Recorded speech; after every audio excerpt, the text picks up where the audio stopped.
Advisory Committee meeting. It's great to see everyone. And I love that with each successive meeting, we're getting more members of the public and audience members coming to join us and hear what we're talking about. So as a reminder, my name is Kendra Apwitz. I work as Senior Director of Sustainability and Resilience in Mayor Freddie O'Connell's office.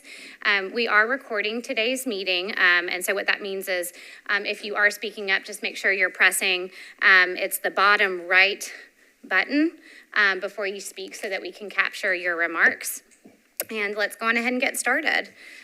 So first off, we'll have our public comment period, and so I'd like to invite any members of the public who are here who are interested in providing public comment to come forward.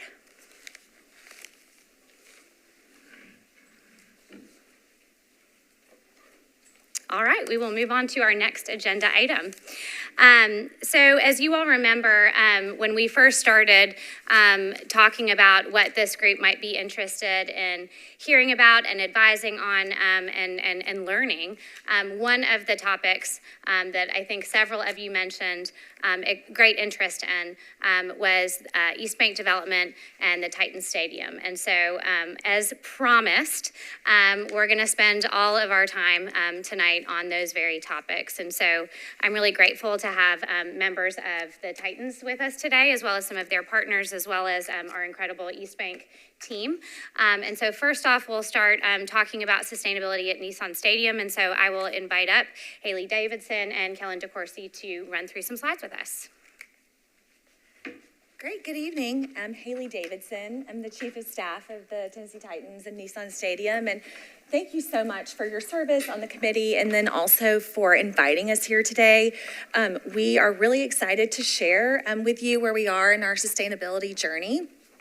I'll preface it by saying, we're in the toddler phase.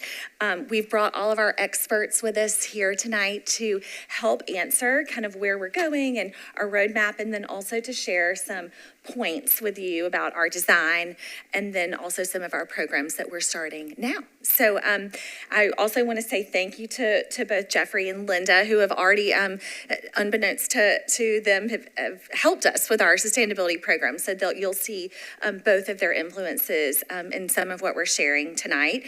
Our design team is represented by Hannah Walter from SSR, who is leading our sustainability for design.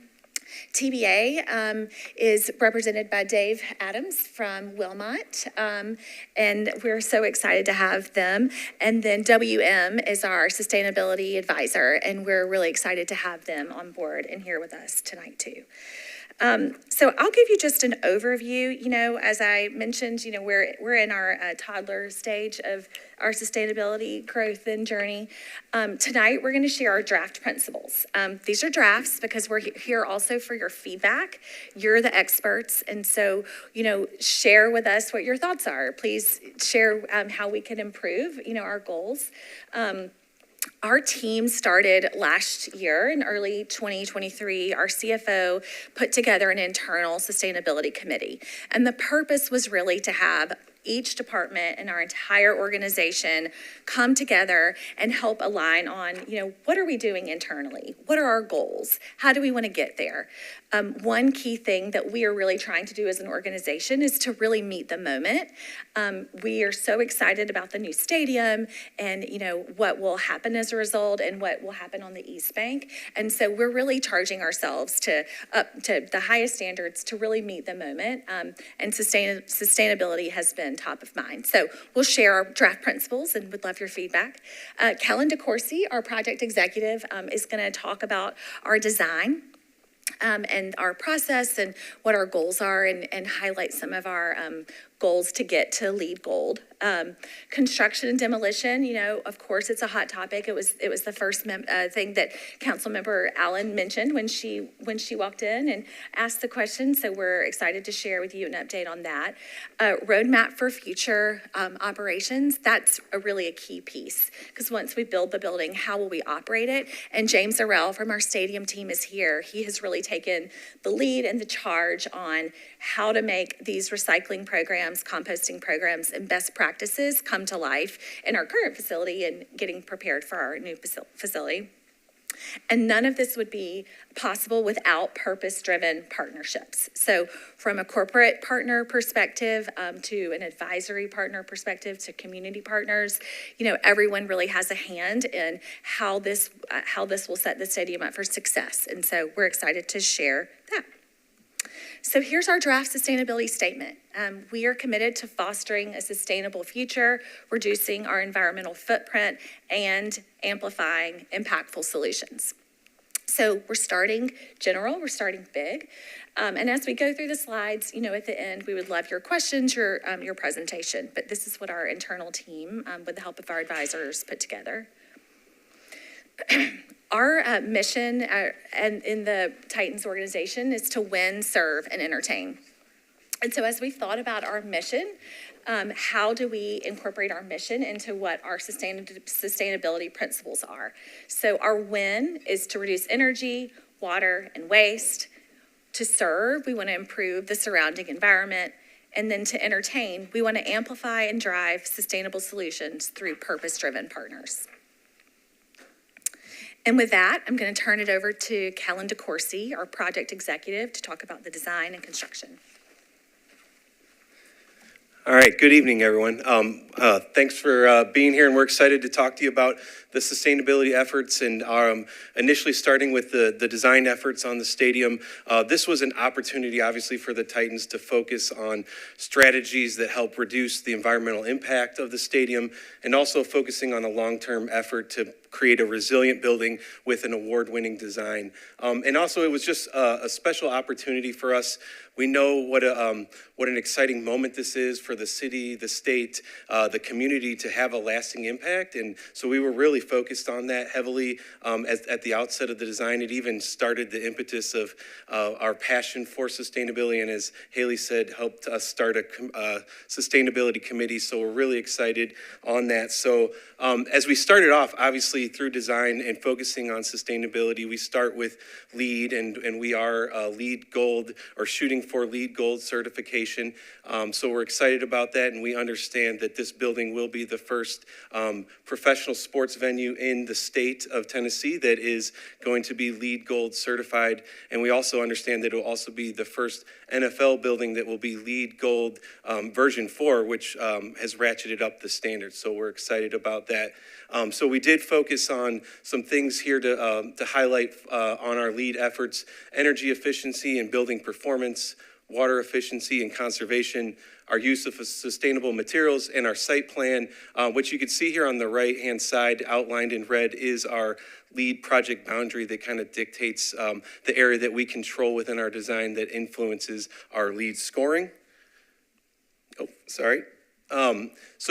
Wanted to talk a little bit about our reduction of energy and our greenhouse gas emissions and how we focused on this. We started with industry experts, leaning in with our partners and consultants. As Haley said, we have Hannah here from SSR. They are here in Nashville, but have a large breadth of experience in stadium construction for mechanical, electrical, plumbing, and sustainability design. So we worked with them to help evaluate the building, starting with a building life cycle analysis, which helped us really set the benchmarking for the stadium's performance, which ultimately has led to us evaluating an increased energy efficiency of 22% against a baseline building, and also decreasing our greenhouse gas emissions by 32%. And we're also focusing on innovative low and no impact refrigerants within our design. And some fun facts around some of this energy efficiency: we could power about 1,000 homes in a year with electricity through our savings, and also pull the equivalent about 1,200 gas-powered vehicles off the road in a year with our emissions savings. So some fun facts with that. And then we wanted to talk a little bit about our water conservation design. This is one where we're really excited to make an impact in the community and reducing stormwater volume on the city's infrastructure. This slide does a great job of showing how we're working to collect rainwater on the stadium. We're basically focusing on collecting the rainwater on the drains of the roof and the perimeter drains around the building site. And we're ultimately collecting that in cisterns. There's there's a 400,000 gallon volume of water stored in 2 cisterns, one on each side of the site. And ultimately, that rainwater is stored and then will be reused through our irrigation system. 100% of our irrigation water will come from the cisterns. And then we'll also flush some of our plumbing fixtures, toilets, and urinals in the building. So 25% of our water demand for that will come from the cisterns. And then we'll also use it to remake up our cooling tower water system, where 20% of the water will come from the cisterns as well. Just to give you a kind of a real world project update of these cisterns and what they look like, this is a photo of one of the cisterns. This is the lid. This is the precast lid on top of the cistern in the northwest corner. This one is actually 60 foot long by 36 foot wide and 10 foot high. And then here is a recent aerial photo from a couple days ago. You can see in the center of the photo, there's a rectangle outlined in yellow. That's the construction of our largest cistern in the southeast corner. That one is 80 foot long by 36 foot wide and 18 foot deep. So through this water conservation design and program, we look to save about 10 million gallons of water, or reuse 10 million gallons of water in a year. One of the areas that I'm really excited about and passionate about, I know James is as well on our team, is our pathway to zero waste. That's a goal and an objective through starting with the design. It'll flow through construction and also end up being a big impact when we open the stadium and operate it. But we're really focusing in here on our recycling and composting solutions for the stadium. And that really starts with our resource recovery room, which is a large facility that we'll be using to collect all of the waste of the building and ultimately kind of sorting it out and focusing on recycling and composting. The image to the left is just an example photo from a tour we had at Mercedes-Benz. They sort of set the bar high on this effort. They were one of the first buildings to focus on this, so we gained a lot of lessons learned from them and also from our partners at WM to how to improve. And I think we're actually going to beat that goal, and I think our facility will be about twice the size of what Mercedes-Benz has today. So we're excited about that, and we're focused on ways in which we can convey and move the waste streams through the building efficiently, and some of that is going to be done with trash chutes. We have 2 trash chutes, one on each side of the building, that will help us collect and recover waste. So we're really excited about that for the future, and it is a long journey and ultimately a focus in the operations of the building.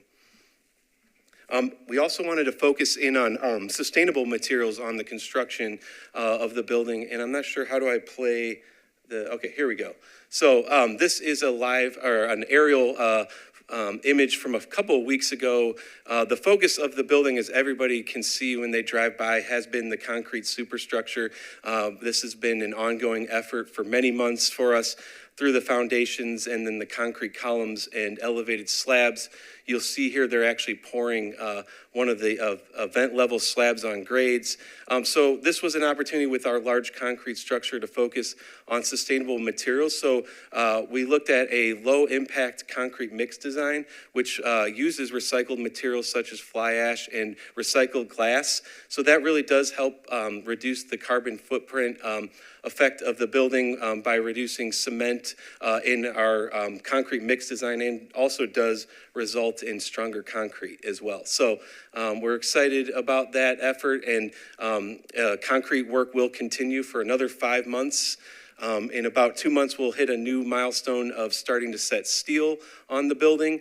But you'll see here we're flying along on the north sideline of the stadium, which is the Titans team, the Titans home team sideline. So the most important side of the building, obviously. So again, really excited about that. And you can start to see that the building is taking its complete shape, and we've almost poured a full 360-degree bowl structure.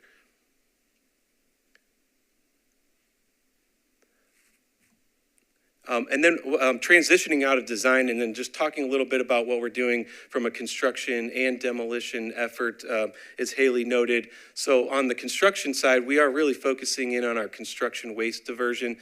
So the lead standard is looking at 50% diversion. We set a goal of 70% for the project. So we're doing this through sorting of recyclable and non-recyclable materials that's being collected on site and then being sorted off-site. And it is being tracked monthly, and that is done by weight, volume. And currently, you'll see here our TBA team has tracked through the month of November.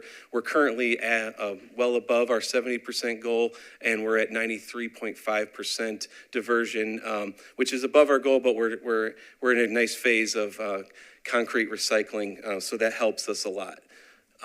And then also we're focused on sustainability through the upcoming demolition of existing Nissan Stadium. It is a few years away, but we're putting together a well thought out plan. First, focusing on salvage and donation of our existing material, furniture and equipment to make sure that we give it a new home here in Nashville. So we want to get that out of the building and not into the waste stream. And then also we're focusing on the demolition of the stadium with our contractor, Renaissance, who will be doing the demolition. And we've set a goal of 98% C&D diversion for the demolition of the stadium. And a lot of that will be achieved through the concrete structure. We will crush and pulverize that concrete frame of the building and then ultimately use it for backfill in the whole of the stadium. And then from here, I'm going to transition back to Haley. You may have questions, and we'll come back up, both of us, afterwards to walk through them. So once we have the building and we've moved in, we obviously have to take a look at how we're operating the building. Our task every day, every week, after every game is to constantly improve. And so what are we doing now that can set us up for success in 2027 and beyond, and really taking that look of constant growth. So where we are now is we're working on our roadmap for future operations. We're not waiting. We want to adjust protocols now. We want to start pilot programs now. We're getting the right teams on board to help instruct those programs. 2 years ago, Wilmot team helped us do our initial waste audit, and they looked at what's coming in now, what are you throwing away, and the news was really good. The news was most of your waste can be diverted, and it can go to compost, and it can be recycled. And so we were really able to look at that initial audit and start some programs to get set up for some success. We're also working with our suppliers and our vendors and our partners to look at their contracts, establish sustainability requirements. What materials are coming in, on huge pallets that have plastic wrap, that they don't have to have the plastic wrap. And so how can we have our vendors work with their suppliers on all of those bits and pieces so that we're prepared for the future when we open? And then, as Callan mentioned, we're working with our teams to create a zero waste roadmap. We'd love to be there in 2027. I know it took Climate Pledge 2 years, I think, and some others. It may take, a year or two to get there, but we're excited to build the roadmap. And then, of course, learn and grow with purpose-driven partners. So one key element is, of course, our concessionaire and our food and beverage provider. So our food provider, so Sodexo Live is our new concessionaire in the new facility. Right now we have 2 different concessionaires who have been great to work with on our pilot programs. Sodexo Live has their own sustainability goals. And so they are coming to us with ideas on how can they have a plant-based dining opportunity? What type of packaging and serviceware are they using? How are they sourcing their food? And, also how are they using their impact to support communities? So, taking the guidelines and the best practices. Linda, thank you for sharing those. Last year, we shared the guidelines for best practices with our current concessionaires and then also with our future concessionaires, just to make sure that they understood that this was really important to the Titans as an organization and that we really wanted to see their solutions as experts in the field. And we're excited to go through that process with Sodexo Live. So one key piece is, of course, recycling. And Nissan Stadium does not have a convenient sorting facility. And so, instead of ending up with a lot of contaminated recyclables that just had to go to the landfill, our team, thanks to Coca-Cola and our partnership, worked with Osprey to create a sorting facility under a tent on a Monday, every Monday after a game. And I was just there this past week, and it was really exciting to see. So I'll play this video to share. Let's see. So our team, we have recycling bins all over the stadium. In the past year, we've doubled the recycling bins, and I know WM just dropped off more so we can continue growing the programs. We started last year in 2023 with just football games, and we've now expanded it to football games, events, and then also just our internal office admin. But our cleaning team, during games, they have a special recycling group, and they actually go and take pickers, and they pick recyclables out of the waste bins and then put them back into the recycling bin so that we can grow our recycling programs. And then on Monday morning, they go through a hand sorting process where they're making sure to dump the liquids. And it's been fascinating to watch, and also just the commitment of our Coca-Cola partnership, our Osprey partnership, our cleaning team, and how excited everyone is every week to work with James and to grow. And just last week, they found a new. We had this. Actually, James brought it for me, a little prop. But there were a couple things that the recyclers said, hey, these don't actually recycle very well. And so Osprey worked to find sources who could actually take them. So these souvenir cups, they go to Troy, Alabama. I don't know exactly what happens when they get to Troy, but and then these cups too, we've found homes for them. So our team is just constantly trying to improve and change the dynamic, and then also for the new stadium, really set the standards about what products are we bringing in, so we don't have to find unique ways to recycle. So this is just our year-to-date number. Again, back to the toddler phase. We're still in our toddler phase of diversion, but we're really proud of the progress that we've made. We had 78,000 in sorted recycling, 15,000 went to compost. So we started this year with the compost company in WM. We started a pilot to compost back of house kitchen scraps, and so we wanted to make sure that the compost was clean so that we could continue using and working with a great local composter. And so I was really happy to hear that it's going really well, and our team is constantly looking for how do we grow, how do we grow in the suites? How do we train people, to how do we train humans, to use this? And then hopefully in the new stadium, we'll be moving forward with front of house too. Also food donation. This is something that our current concessionaire has done. They have donated food, but we weren't tracking it well. So this year we started tracking it, and we know that 4,300 pounds of food so far have gone to the Nashville Rescue Mission. And then, of course, none of this happens without purpose-driven partners. And so we're looking for your help to come up with other ideas and other suggestions. But we, this past year, did 2 reliefing opportunities. And then also we're working with WeGo. So the Titans sponsor free rides for all of WeGo all over the city every game day. It's, one way to increase public transit and more people using the transportation to get around and get to and from games. We lost half of our parking spots. And, frankly, we're hoping that people are excited about using alternative transportation methods to get to and from the games. So with that, we would love to take any questions or answer. We'd love ideas too.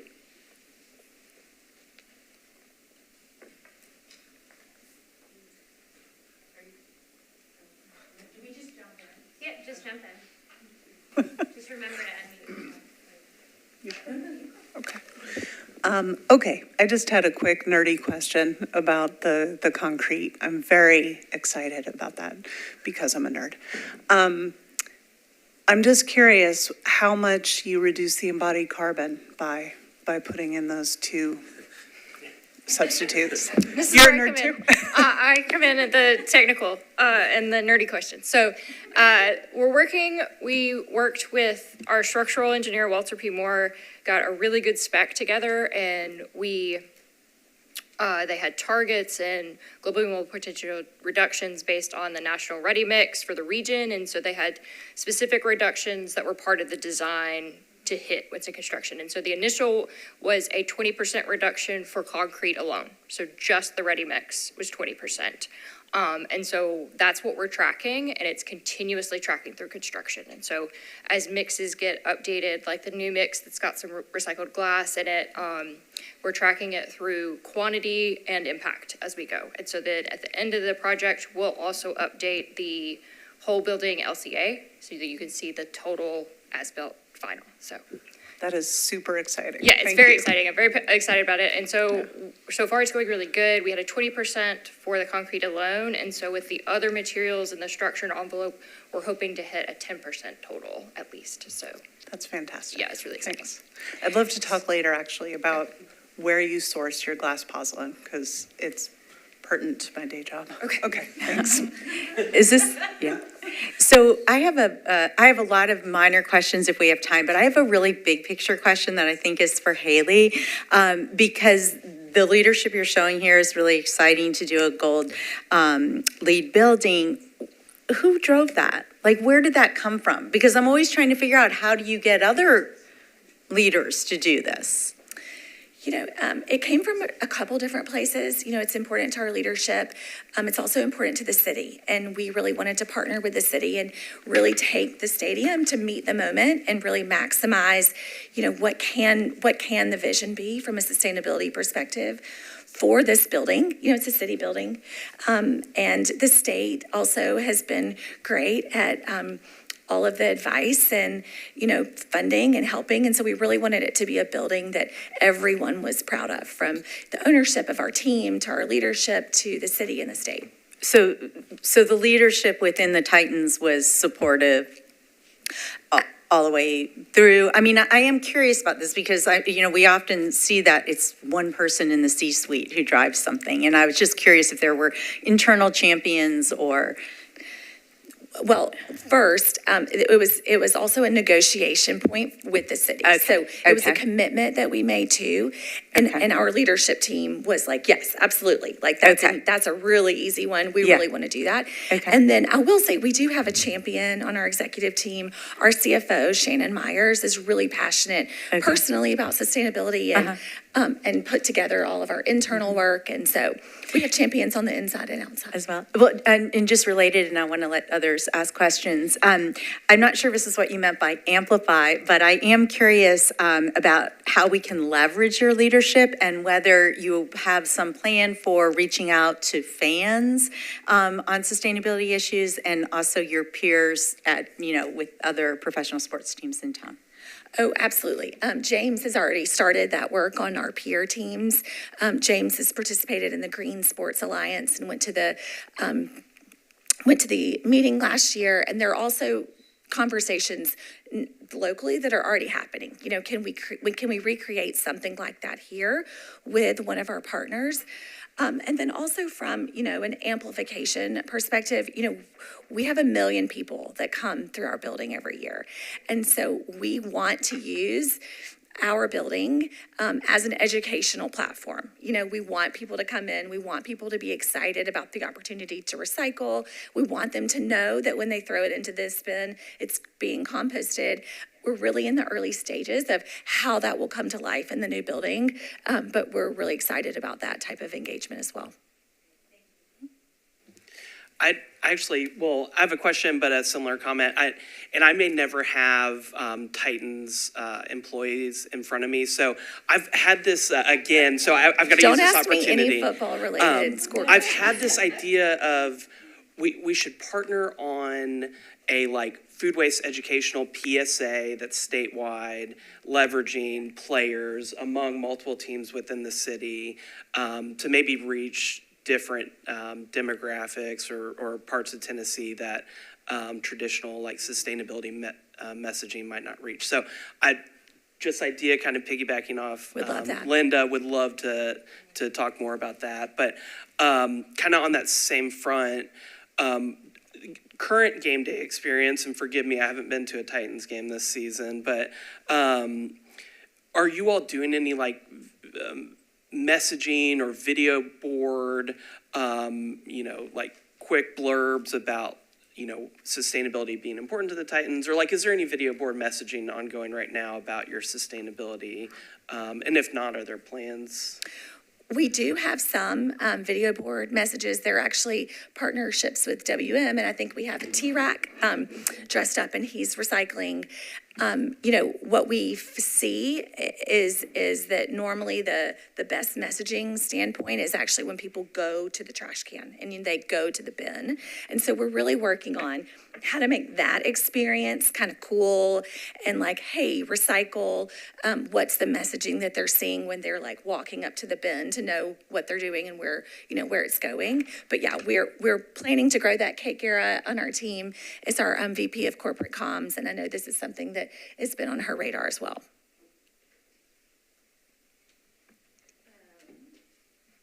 I guess they're more in the ideas category, but just curious to hear if or how you've been thinking about them and more in the sort of amplifying solutions. So the first is the FEMA partnership that exists with other NFL stadiums around responding to big disasters. And so I know Kendra has been doing a lot of work on resilience hubs, but just curious how you've thought about the stadium as an asset in that way. And then the other is a little bit more maybe in general, but certainly in the construction of the stadium and just thinking about how it's likely to occur next summer during another period of extreme heat, and just if there's an opportunity for the stadium construction to have model worker protections for extreme heat. So on the FEMA front, I do know that they have reached out to us, and they're just initial conversations to evaluate and assess how the building could be used in those situations. So I think we're definitely all in and going to continue those conversations. And the second question, I think, was more about the worker safety and health for conditions on site. Is that right? Yeah, just that and particularly that there's not as many like formal rules around extreme heat. There are best practices from other states, but just curious if the stadium could be a model for how to protect workers who are outdoor workers during the construction. Oh, yeah, well, we're definitely always monitoring the weather. Our partners, TBA, managing the project, are definitely keenly aware of watching the temperatures, cold and hot. And we actually, I believe, there's a dedicated tent zone that they've set up for when we get to those extreme temperatures, and that's utilized. Thankfully, I don't think we've seen a lot of that as of yet. I'm really excited about the direction you all are going. I have an overarching question and a more specific question. The overarching question is, will more detail be made about all these goals? Because I've heard a couple of categories of goals and they sound ambitious and big, but I don't know exactly what they mean. And so will this stuff be put in writing? Yes, great point, and absolutely. We're going to work with our advisors and our operations team on the roadmap. And once we have the roadmap, which of course includes benchmarking, then we'll be able to say, hey, here are our goals, and we'd love to share those with you too. Okay, great. And then if we could dig into probably the largest source of emissions during the operations of the building, energy. So one of the early slides said energy savings of X, and I didn't understand what it was versus. And then what are the energy sources?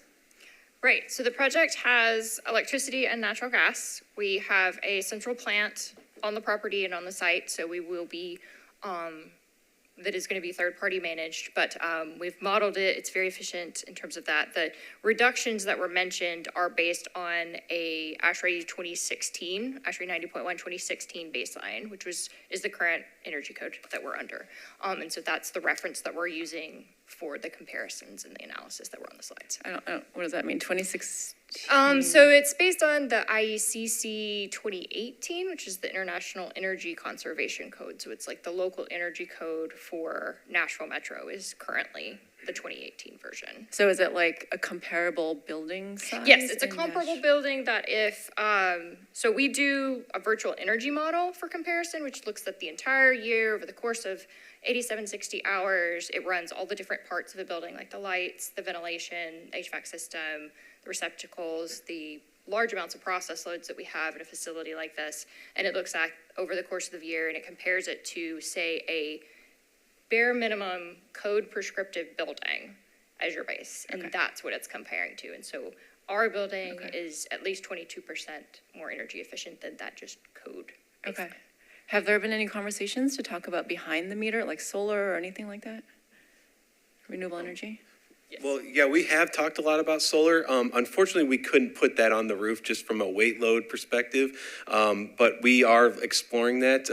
As I mentioned, we don't have a large footprint that we control, but we are talking with our partners, as Haley said, that are very interested in partnering with us to possibly having small cell PV solar arrays, if you will, to support electrical production. Well, I know there's at least one person at this table who has worked with NES to get solar for their facility, for their campus. Yeah. Thank you. So I want to follow up on the energy thing. So y'all are essentially building a really big greenhouse. How in the world, I mean, in your comparison of an ASHRAE building, does that include a glass domed? Yes, building? the baseline glass skylight, we'll call it a skylight for lack of a better term. The baseline skylight is 5% of the roof area, whereas ours for the ETFE is 55%. So that is taking that into account. And so we are still showing savings even with that. And that was a lot of what our analysis was really early in schematics. We did multiple iterations. I think I did maybe 16 different iterations of the ETFE to see what ranges make sense, where can we go, where can we not go, to balance the visual aspects that we wanted with the ETFE. It's the whole point of having it, versus our thermal loads that are in the bowl, because that is the driver of the building, is the bowl itself. And so we did balance that, gave guardrails on the selections for the glass and the ETFE to balance that. Great. And then two other questions. I don't think LEED has incorporated yet, but did y'all consider using bird safe glass? Yes. Yes, we did look at bird safe glass. It was cost prohibitive at this point, by the time we started looking at it in March. Okay. Thank you for looking at it.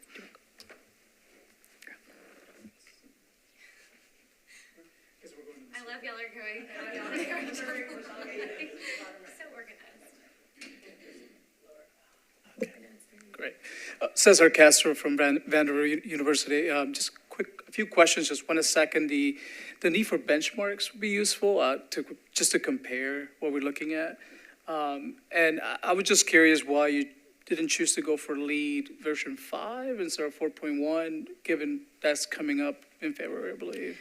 Right, so version 5 is not officially released yet. And so the design for this building started About 2 years ago. So at the time, that's what we were under. We are implementing some version 4.1 credits that make sense. So the energy performance, we're actually using an alternative compliance. So that's why we're using ASHRAE 2016. So we are using that method there. And several others of the materials credits, we're also using 4.1 as well. So just is mainly based on timing. Thank you. Mm-hmm.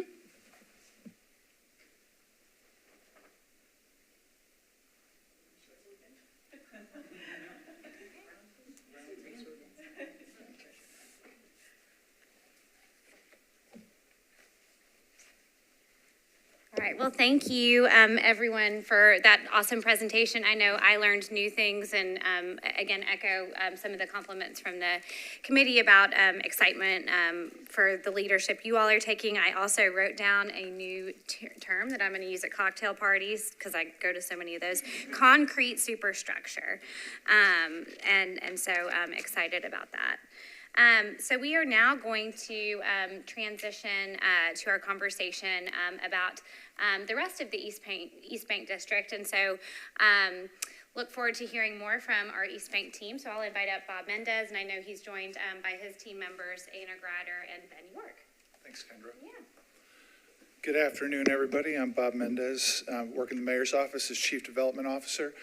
Before moving on to the East Bank, I want to, the question you asked about leadership of who's pushing the agenda. So far, the Mayor O'Connell administration has found the Titans to be a comfortable partner on these issues. The mayor, probably no surprise to y'all, when he got in office 14 months ago, he wanted to know about the lead, and he wanted to know about the, how come there's never been transit to football games, and on things like that, we found in most instances where the Titans are like, yes, let's definitely talk about that. And there's things like especially the recycling and the transit to the football games. Haley talked about being in the toddler phase. And a lot of what both the mayor's office and the Titans are looking at is by the time we get to 2027 and there's a football season in the new stadium, that gives us several football seasons to figure out how to get people interested in transit to the games, and for their operations, how to get recycling to work in the new building. And so we're trying to have a cooperative, adaptive, experimental approach for some of these things over the next several years, knowing that we're going to hit some things we're going to try on getting transit to work are going to be clunkers. We're going to have a couple games that we're going to get bad reviews over, and we're trying to say that's okay. We want to keep experimenting with more things, and the Titans have been a really good partner with us in showing leadership since they're the first building coming up on Metro-owned land on the East Bank. And then I guess another theme that we're hoping to accomplish with the East Bank more broadly that I would note that I heard with the Titans is there's a heavy dose of we want to set a new standard and do things better than have been done before. Somewhere in there's a balance of it has to be economical. The bird glass was one example where they've chosen to pick standards. They're pushing an envelope. And it'd be possible for any one of them to say you could do more, but they're pushing the envelope and they're hitting a balance with still being able to get it built. There's a lot of similarity with that to how we're trying to think about the East Bank. The development agreement that we worked out with the Fallon Company is setting a new standard on affordable housing by getting a 99-year affordability period. The diverse and minority-owned business threshold for the Titans was 25% of the spending. For the development around it is going to be 30%. We're trying to push that envelope. So hopefully that objective is evident from the slides that I go through. So also let me mention, with the East Bank being so large, it's basically to cover the whole thing. It's like walking from Bridgestone Arena to the Parthenon. I'm necessarily hopscotching around a little bit because this is a summary. Feel free to stop me. Feel free to have me go back at the end. I'm doing a relatively brief dive on a bunch of different topics just to give you guys a taste of the breadth of the sustainability and resiliency things we're working on. Here's a list of the topics we'll run through. Today, I'm not going to read this slide to you, but first, one of the touchstones we use is what's our plan? We're building to the Imagine East Bank plan that was approved a couple years ago. It was literally a nationally award-winning plan. We think it's worked because it's perceived by the community as having been organic and not a pre-baked bunch of solutions. I would summarize what we heard, what we focus on most times is most Nashvillians, while we value our tourism zone, we don't really want the party to hop the river. We'd like it to be a neighborhood, but we want these other things too. We want respect for the river and good transit and good affordability. This is an image from the vision plan. And again, I like to have people focus on this covers the area. This is what we mean by the East Bank. This is the 550 acres, everything from the river to the interstate. It is the distance from downtown to the Parthenon. And if you think about that area and the different neighborhoods you get when you're on Broadway, almost out of downtown, Midtown, almost Vanderbilt, the park, that's the sense of these different neighborhoods and sort of the scale that we're talking about. Again, this is the vision plan. We do have a situation where for the first time in the city's history, we've got two multi-billion-dollar projects on city-owned land that are immediately adjacent to each other.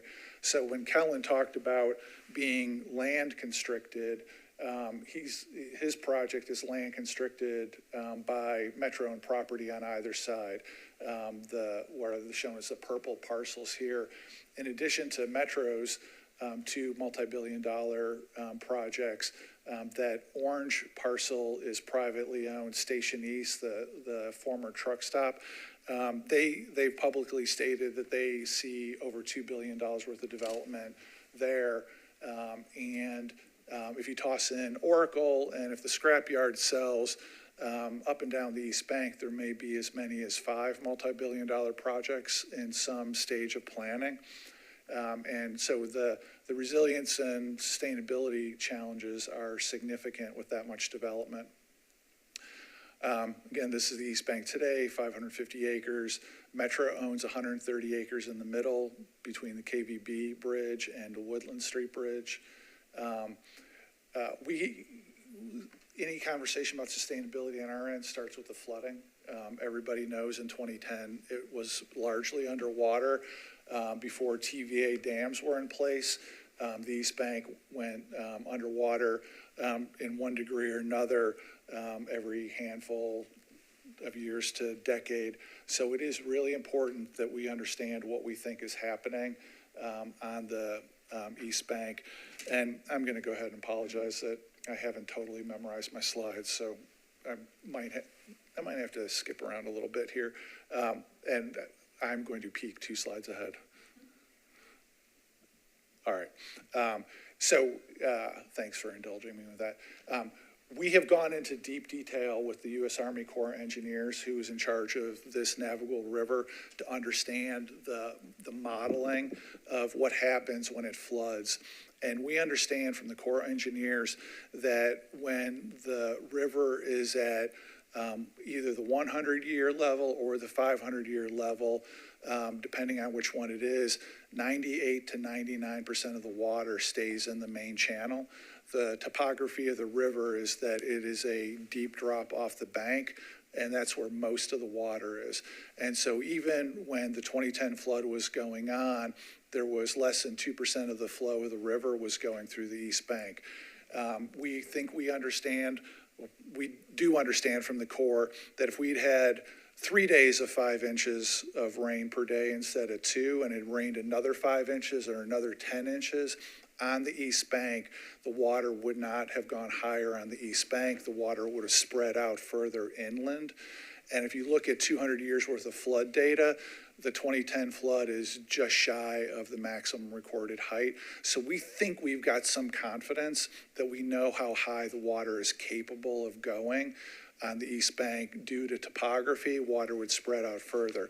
So the studying that we've done with the Corps, that they've done for us, is to start from the premise of we would never do this, but if you just filled it in completely, like what difference would it make to the flooding? And the answer is, on the 100-year flood, 1% of the water would have to go somewhere else. On the 500-year flood, 2% of the water would have to go somewhere else. With that determination, what we're trying to do, and the council members voted on some legislation last May to treat the entire 550 acres as one stormwater district.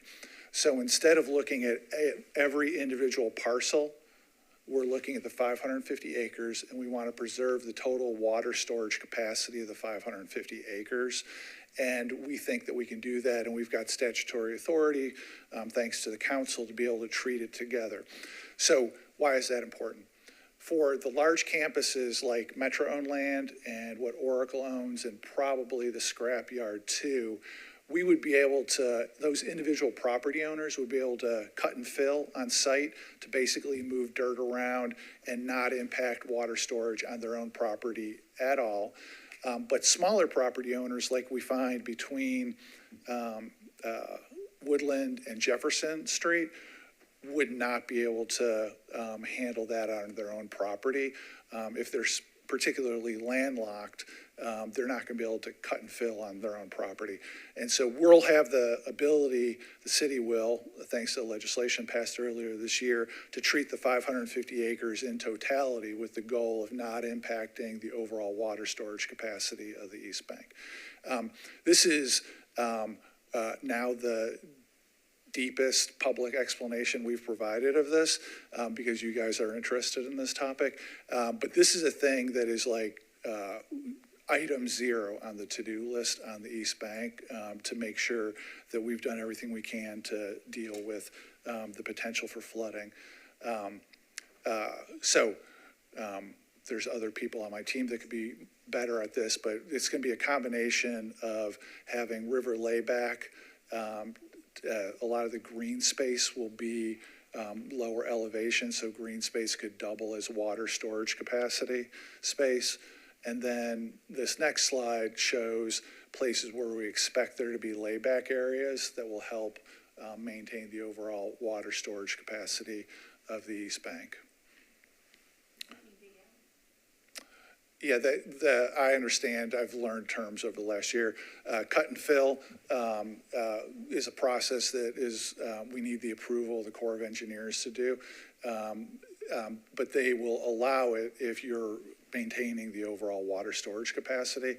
And so even going back as far as the vision plan from a couple of years ago, if you look at the images in there, when I say it, you'll probably remember it. A lot of the green space is shown with some marshy areas and large plants. The intent from the beginning with the vision plan was to have, especially for the green areas that abut the river, to have those be a little lower lying, so they'll hold water in the event of very high water events.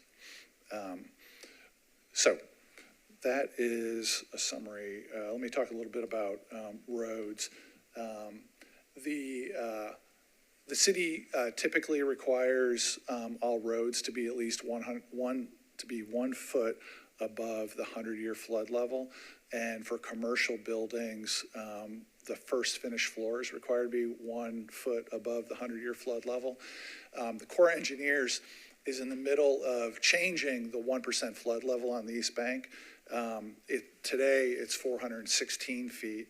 The 2010 flood was right around 420 feet, which explains why the East Bank was underwater.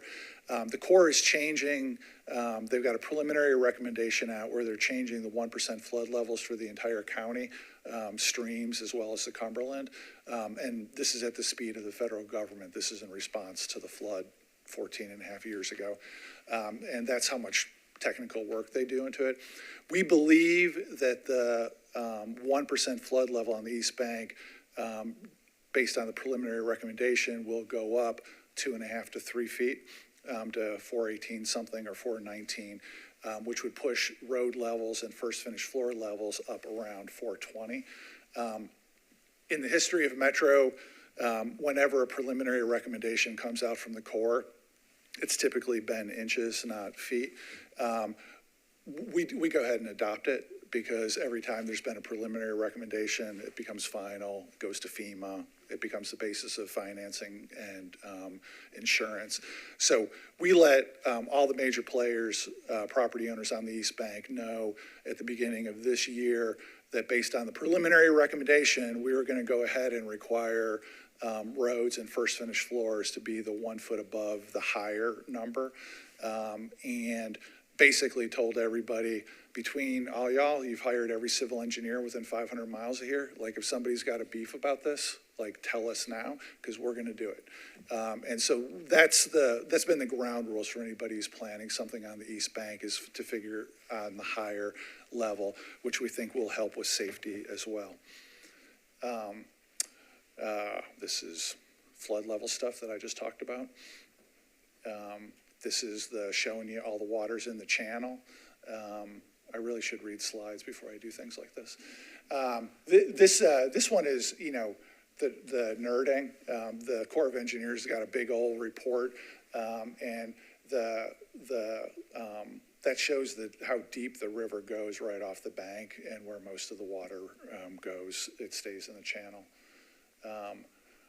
This is a summary of stuff I said. And the district stormwater management that we're going to do, we passed that. I guess it was June we passed it, not May. This really, the water department, Mr. Potter, the Director Potter, this is his idea, his department's idea. They felt it was really important that if we were going to develop intelligently on the East Bank, we were going to have to treat the whole area as one district for stormwater. In the part that Metro owns, in the middle, the central waterfront, we're definitely treating that as a district. And this is a representation of how we're going to collect stormwater to slow, store, restore, and show the water. And basically, you can see where we're going to get it funneled to the green area, the green space that'll be in the middle. And so it'll go from there into the river, and if the river high enough, it would stay in what's shown in green here, which will be the park space out in front of the football stadium. This is a thing where an enormous amount of the complexity we've got, you know, the headlines are, you know, nice and splashy with pictures of high rises, but this stuff is the hardest thing that's going on right now on the East Bank. It requires working with the Titans, it requires working with our water department, the Fallon Company, our developer, and really trying to make sure that we can drain stormwater, retaining as much as we can along the way in a way that's respectful to everybody and is most importantly safe for everybody. This is more of stuff I said already. We're doing a lot of studying of what's been done in other places. Brownfield. So I want to mention, and the Titans can give more details about this if you want. They did a fair amount of excavating for the current football stadium, the new one. You guys probably saw the big pile of dirt that they had out there. There was a period during the summer when the Metro team heard there wasn't really any remediation needed for that pile of dirt. And the truth is, like, we didn't really believe it at first because it seemed outlandish. And just because anecdotally you hear, oh my God, you know, the East Bank, it's a mess.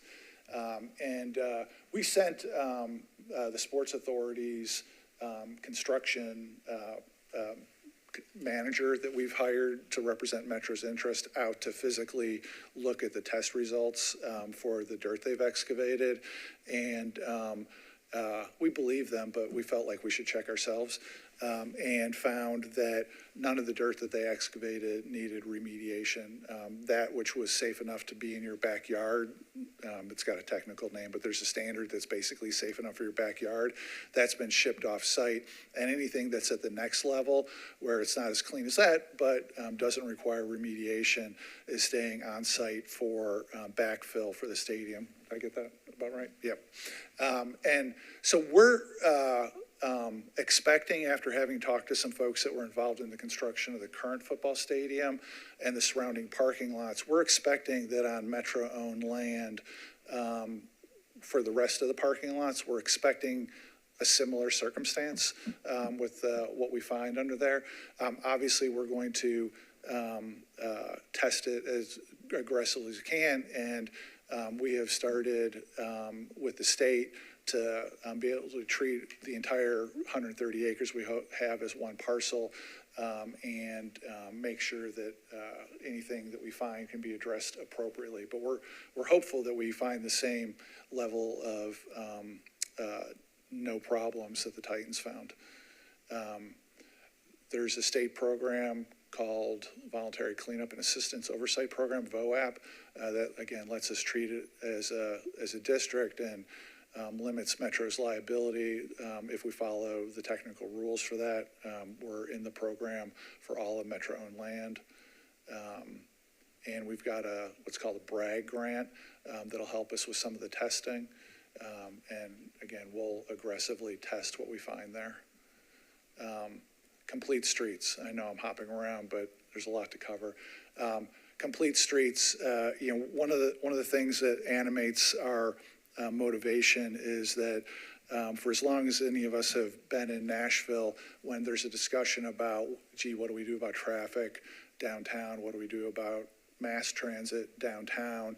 There's a refrain of, well, the street grid got laid out like this 200 years ago. We're just kind of stuck with it. And it's on our minds that 100 years from now, people are going to be sitting around talking about us and the streets we put together on the East Bank, and we're hoping for better reviews than we're giving the people from a couple hundred years ago. I'm a bike rider. We're intending on having what I think will be a higher density of protected bikeways in the area than we've got anywhere else in the city. We want this to be genuinely multimodal in a safe way. And so between the combination of streets we're going to have, we think it's going to be pedestrian friendly, multimodal friendly, genuinely an opportunity to do it the right way.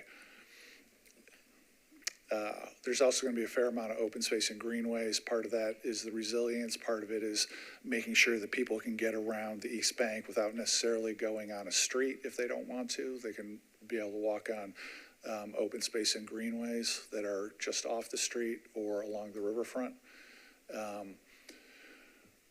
We definitely, the greenway out of Shelby Park comes right into the south end of the East Bank, and we're planning connecting to that. And there's a lot of work going into what will be off in the future. For this, I'd ask you to keep in mind that, like, say, the Gulch has been under construction for 25 years now, and there's still empty parcels and still cranes up. That's 60 acres. The Metro-owned land alone is twice that, 130 acres. The whole thing is almost 10 times the Gulch. And so when we talk about the visions for the long-term greenway stuff, we're gonna have to be opportunistic. We intend to be opportunistic. It's easy to imagine how it's gonna connect with the greenways out to Shelby Park. For the other pieces, we have a plan, and over the years, we intend to connect both into the Cleveland Park area and further north from the East Bank. This is a vision of what the Central Park in front of the football stadium could look like. You saw other pictures of this in connection with the dealing with stormwater, but this should be visually stunning and provide more green space than, say, we're used to in our current downtown on this side of the river. And with apologies again for not quite matching my slides, happy to take any questions. Yes, council member. To follow up on the green space stuff, the best way to be opportunistic is to have funding available so you can jump on stuff when it comes up. Do we have a plan for having that funding there? Yes. It might be a loose plan, but here's my perspective, and I can blend in the mayor's perspective too. His is more important than mine. On the one hand, as my role in connection with helping the East Bank team, I'd love to stockpile a giant pile of money to be opportunistic. I don't think y'all want to pass a capital spending plan that's 15% East Bank for every time a capital spending plan comes along. Somewhere there's got to be a balance between trying to stockpile a little money for opportunism, some money for opportunism, without offending the sensibilities of the city or the council by... We should have it for all areas of...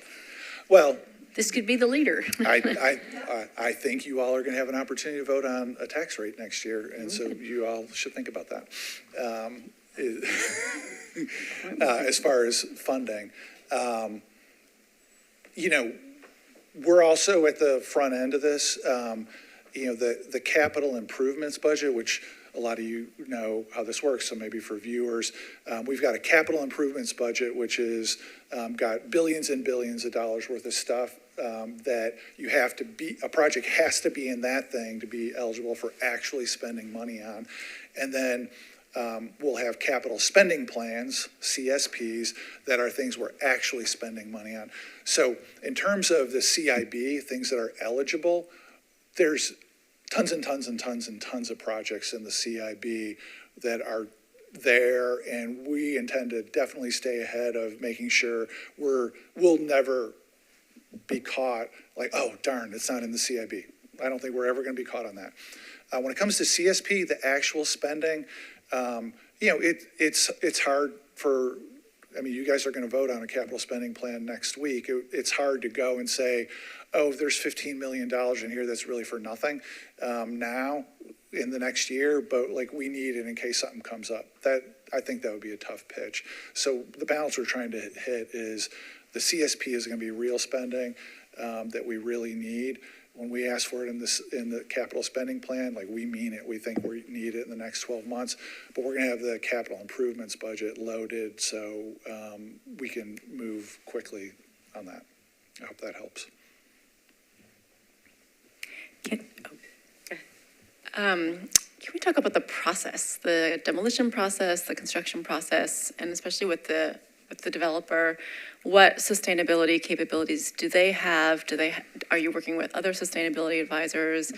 And also, who are kind of the local community partners that you're working with? I'm thinking especially about the indigenous community and some of the requests they made to you earlier on in the year. Our development agreement is going to be with we have a similar development agreement with the Titans. So when it comes to building the Titan Stadium, we've, as a city, decided to outsource that to our development partner, the Titans. When it comes to building the buildings on the Metro-owned land, what got approved by the council last year is to outsource that development to the Fallon Company. And so I'm sure in some future year, probably 2.5 years down the road, when they've broken ground where the Titans are at now, I'm sure they'll come through here and be able to talk about what they're doing. On the development cycle, Kellen mentioned that the design work started a couple of years ago and they broke ground in February. I think as a rule of thumb, with the development agreement that got approved in April of this year, Fallon will probably take a couple of years into 2026 before they break ground. And so they're in the planning stage right now. And part of, Metro doesn't have a development department. And so when we do these deals to build things, we typically have somebody to whom we've outsourced the development. So we're relying on Fallon to be able to be as good a partner as the Titans are being. How about the local partners? And maybe they're not helping with the development, but are you getting feedback and consulting with local organizations and communities? Yeah, I guess I'm not clear on about what. So there's a lot of communities and neighborhoods along the East Bank that are going to be affected by the construction and the process. Yeah. So just curious about what is your interaction with them or intended interaction with them? Okay, thanks. So for the overall plan, the Imagine East Bank plan will get stale at some point. For now, I think the consensus in the communities along the East Bank is that if we stick in a disciplined way to building what's in the Imagine East Bank vision plan, we're doing what they want because they were so intimately involved in that. There will definitely become a day when a plan approved in 2022 has become stale. And we're at the beginning stages of trying to make sure that we're not the last to know when it gets stale, that we're proactive about that. For now, up until this point, especially through April with the development agreement, we pretty vigorously stuck with, we've gotten direction from the community. It was Imagine East Bank, go forth and build that. So far, that's what we're looking at. We know as time goes by, there will be new circumstances, and we'll have to circle back for community engagement at that point. To follow up on the question, I was impressed by that $2 billion in private development in the East Park alone.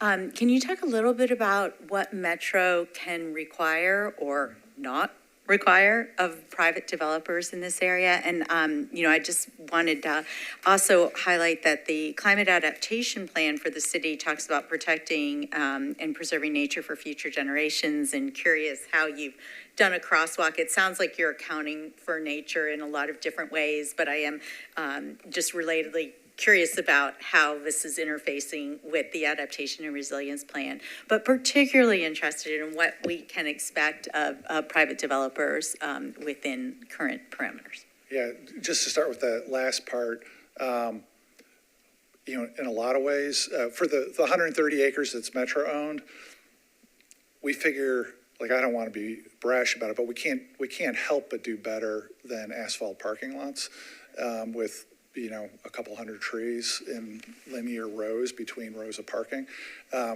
We definitely, and so we can't really use beating where we're at now as a standard. We're definitely doing a lot better and going to do a lot better than what is there now. But we think genuinely it's going to be a world-class urban dense environment with a lot of green space and lots of ways to get around and lots of ways to get in and out of it. And that's a standard we're trying to hit. As far as the developers, those of you, a lot of you are familiar with the development cycle in Nashville. So it depends on the project, right? Like the truck stop project that I mentioned, they're fully entitled. They've got all the permissions they need from the Metropolitan government approved by the council several years ago. And so I'm not intimately familiar with what got baked into that approval, but that's by the time Mayor O'Connell came into office, by the time I took this job, that was baked in. If they come back and ask for something else, maybe we can have a different conversation. But so for that one, it's done. For the Fallon agreement that our administration had an opportunity to participate in, that got approved by the council in the spring, we were very aggressive in how we described the way pedestrian walkways were going to be separated from the street. We're very aggressive in defining specifically the way the cross-section of roads are going to be, because they're not going to be able to build a road with a 40-mile-an-hour speed limit. We're being very aggressive. We were very aggressive in the negotiation on these issues. Like with the Titans, for every single aspect of it, we hit a point where there's a balance between pushing to get more than the city has ever negotiated for versus we still need it built.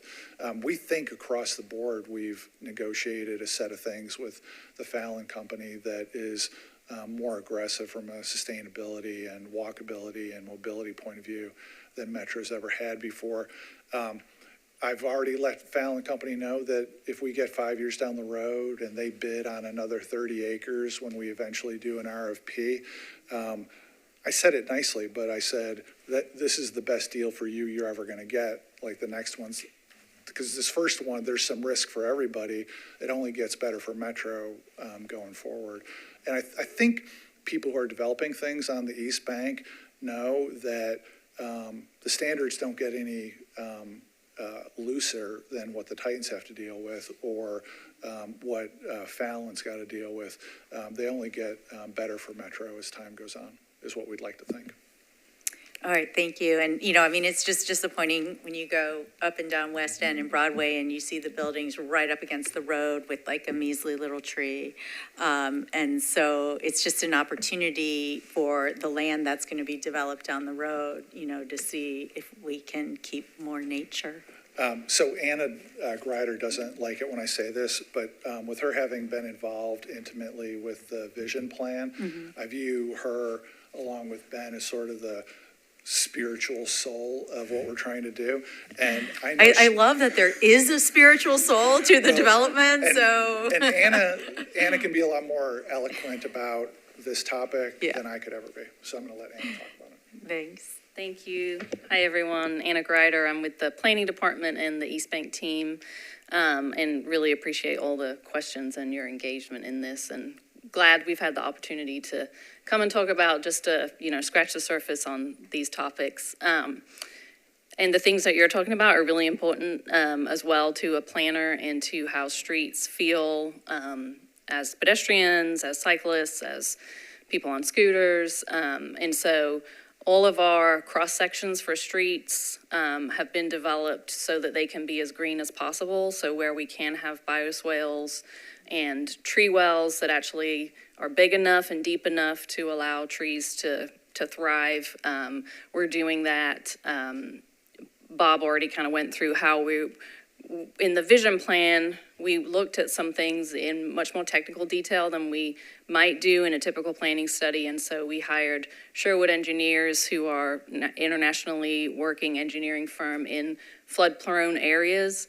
And they analyzed the topography of the East Bank to kind of tell us where the ridge lines are and where the water wants to naturally flow, so that when we develop, we're doing it in a way that's sensitive to how the land is already shaped. And so you'll see throughout the vision plan, if you want to go back and refer to that, we have a chapter, Respect for the River, which covers a lot of the technical detail that we went into, but it's woven into all the other chapters of the vision plan in terms of sustainability and resilience in our street network and in addressing the river.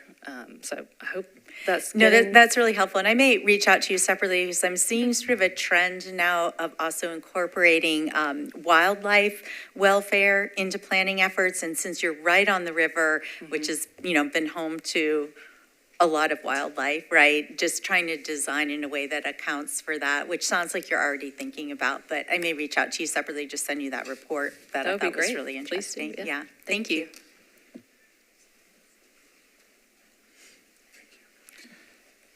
Just a quick question on resiliency, just expanding what water, stormwater seems like rainwater seems like an easy thing to address, but I was curious about heat and extreme heat, whether there was any plans to do an assessment about heat island effect or extreme heat in general in the parcels. I'll give the kindergarten answer and find out whether, well, Anna's going to give a better answer.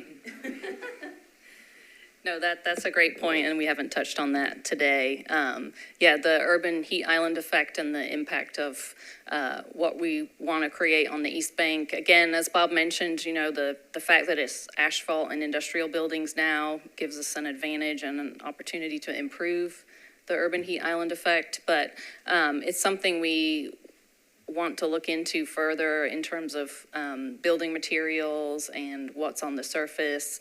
And so in the planning department, we have a couple of landscape architects on staff who are really into that topic in particular. And so it's in our list of the last chapter of the vision plan, which I can't help talking about, I'm sorry, is implementation. It's just tables of implementation, and it includes addressing the urban heat island effect as well. So it's definitely on our list.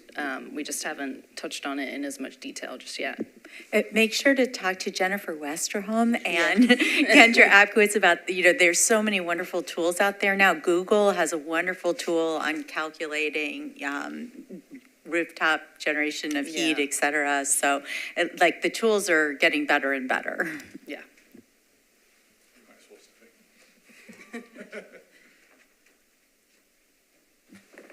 So I'm excited about the mobility piece and getting the grid laid out. I point out those jigs and jags in Green Hills and what a mess that has been, and we don't want to do that here. So I'm excited we're being intentional on the front end on that. As we develop this part that we have control over, is there an opportunity to do something like lead neighborhood design that sort of sets the standard for the rest of everything, and also would make it easier for every building that's there to then get LEED certified because that framework is already there. Is that part of the conversation now? Yeah, we've explored LEED neighborhood pretty expansively, and either Ben or Anna can give you more details about that, and have concluded that it's not really practical in this situation. And Anna's going to tell us why. I know. You can tell these guys are the brains that operate. So we're actually more interested in LEED communities. I think it's called LEED for cities and communities, which is typically more what a local government would be interested in operating. LEED for neighborhood, we're definitely interested in encouraging developers to explore for their projects, but the amount it would cost Metro for us to execute that versus the value that we would get back, seems like LEED for communities would be more appropriate.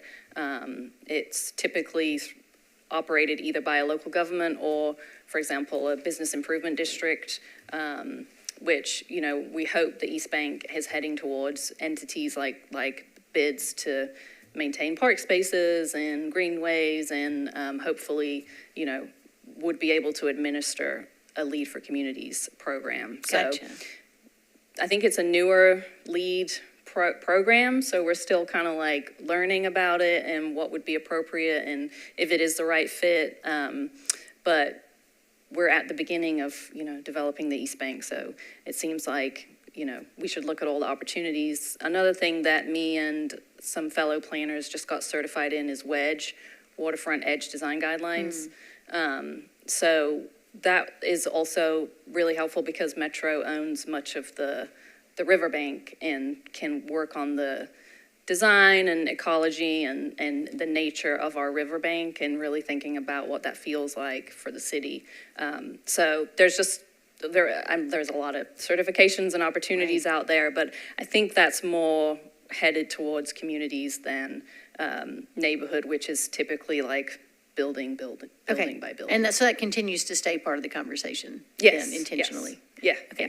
Stick with it. All right, great, thank you. Thanks. Just a LEED for neighborhood development is kind of being phased out as a rating system. So that's why it's not a hot topic. USGBC is keeping it as a rating system because, like to Bob's point earlier, the Gulch is a LEED ND that is still under 25 years of development. So people can capitalize on that, but it's definitely transitioning over to the community and cities-based systems. Any other questions for Anna?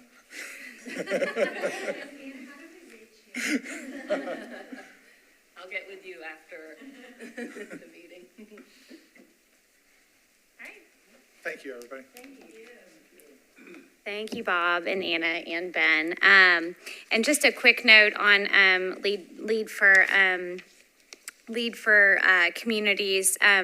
That's something that we're also thinking about as to whether or not it makes sense for the city of Nashville, but also the resource commitment required to do that. And again, sort of what the benefits would be of moving through that process versus utilizing a lot of existing goals and strategies that we're required to track today, and all of those kinds of conversations. So I know all of our presenters today probably would be happy to entertain follow-up questions. And so I'm also happy to serve as an aggregator of those, just to maybe manage your inboxes a little bit.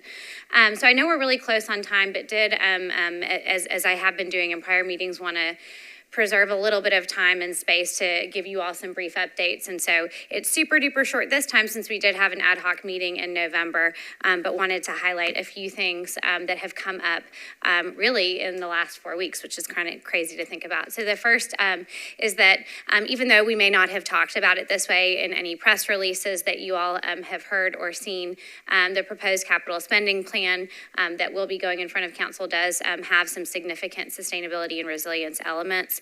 So what you see on this slide is not necessarily exhaustive. As Bob mentioned, there is funding for East Bank infrastructure that's not even necessarily mentioned here. And as we just heard, there are a lot of sustainability and resilience components integrated into that. And so just quickly wanted to highlight that there is a subset of funding close to $10 million for solar installations across 14 sites. And so we'll be working on a kind of centralized and coordinated procurement to try to make that happen quickly, knowing that there might be some investment tax credits that we could take advantage of that hopefully will be around for the long term, but really a desire to fast track those projects is really important. A very large chunk of funding for a lot of mobility elements that you see listed here. So bikeways, sidewalks, safety initiatives, those are all elements that are integrated within sustainability and resilience improvements. And then a large investment in parks and the facilities and spaces that are needed to help our growing community. So many, many more elements, but wanted to quickly highlight those there, and we'll know soon whether or not those will be moving forward. I briefly spoke about the MNPS cafeteria food scraps pilot in our last meeting and just wanted to quickly turn around and give you all some results from that. And huge thanks to Compost Company for helping us be a partner in that work. So really just in the first kind of month and a half of that program, we've already diverted 20,000 pounds of food waste from the landfill. So that's about 10 tons. And again, that's just a month and a half, September to November. I did not have time to request updated metrics prior to this meeting, my apologies. And so that's a really nice parallel effort to our residential curbside food scrap collection program. And so I think what's so interesting there is we'll have two very different scenarios, one that's very kind of institutional in nature and another that's kind of residential in nature, and be able to look at sort of the different impacts of those respective programs. And then finally wanted to touch on Choose How You Move implementation update. As we've talked about in prior meetings, it actually very much is a carbon reduction strategy when we think about the fact that 51% of our greenhouse gas emissions do come from the transportation sector. And so anything we're doing to increase the efficiency or sort of mass transit options or multimodal options really is reducing those greenhouse gas emissions. And so after the election, November 5th, we have really begun shifting a little bit more towards thinking about implementation and how we deliver on that program and all of the projects included within.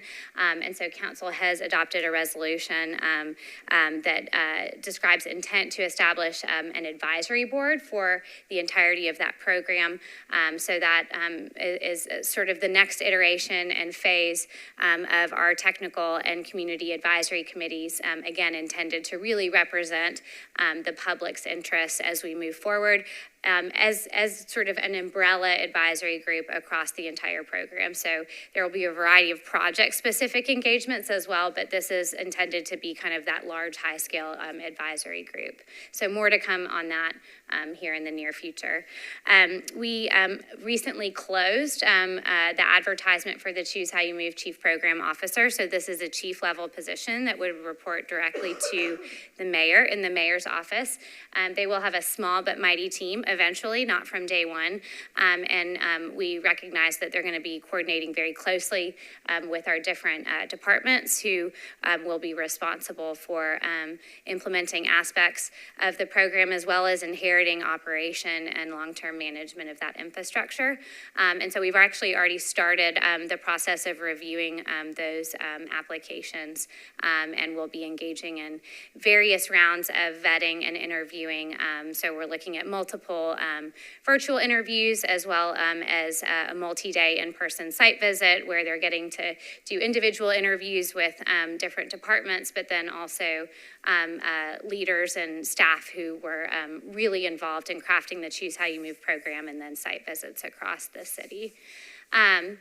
So the last kind of primary element that we've been working on as we transition into implementation is really that procurement piece. So given the magnitude, the scope, the scale, the variety of different projects in this program, we recognize that partnerships with vendors are going to be hugely important. And so on December 8th, we did have a kickoff procurement information session that really announced publicly our intent to leverage partnerships. I think those partnerships are going to unfold in various forms and fashions. The ones that we're thinking most intensely about right now is to help us with program management. That is a procurement that will kick off in earnest really in January, but then there will also be significant opportunities for partners to engage in design and planning and engineering as well as actually construction. So a lot to come there, but trying to just make sure folks are aware, starting to have teaming conversations and think about which aspects of implementation might be best for them. And then a whole host of internal conversations about processes, where they work today, where they don't work, where we need to establish new things, what organizations are necessary, not only in that centralized PMO structure, but also within our departments. How do we establish this today? How do we build those out over time and build that capacity? And then also financial structures. So given the number of different revenue sources that we're considering, as well as the number of different budgets that these are going to hit, and the accounting and sort of financial management requirements that we'll have, thinking about those as well. So a lot of great activity there, but wanted to share that update with this group since you all had some early input on that process. And then before we close out, I realized that we've made it through our first year of meetings, which is great, but I have not reached out to you all about our 2025 meetings. And so wanted to propose that we would convene for our in-person meetings in February, May, August, and November. Do we like this timeline? I know it's time frame. I know it's difficult to get here, but I also don't want to eat too much into evenings or into anyone's workday. So I'll send a follow-up email, potentially floating some dates, but please feel free to give me feedback if you want to try a different time, as well as if any of those individual days don't work. I know I zoomed through that, but I really want to honor y'all's time. Quick question, Kendra. Yeah. What's the follow-up from the ad hoc meeting we had? I knew I'd forgotten something. So Caroline Everett, who's not here tonight, one of your fellow advisory committee members, and I are actually meeting on the 18th to go through all of the great ideas and interest areas that you all had identified and potentially come back with a subset of areas of focus. If this group wants to kind of take a specific focus area or work on development of a work product. And I'll just say, it occurs to me, one of the most powerful things that can be done is to get something in the budget. Mm-hmm. And the budget process will be happening in January, February. So if part of what we think we can do is to say this one thing is really important and this should be in the budget to make it happen, the timing from would be an operating budget perspective. From an operating correct. budget perspective, correct, Got yeah. Okay. That first meeting would be useful to maybe have that thought in the back of our mind. Okay, great feedback. Other ideas? I know we still have topics that you all have indicated or interest areas that we haven't discussed yet. I haven't forgotten about those. I'll be inserting them kind of into our agendas in our 2025. I guess follow up from today's meeting, especially with the more detailed plans from the Titans, et cetera. Is that all going to go through you to come to us? Yeah, I will be sharing slides, assuming that's okay with everyone. And then if there are specific questions or materials you all want, if you can send emails to me, I'm happy to facilitate getting that to you all. Great, thank you. Awesome. Thank you. Everyone have a wonderful holiday. See you next year. Thanks.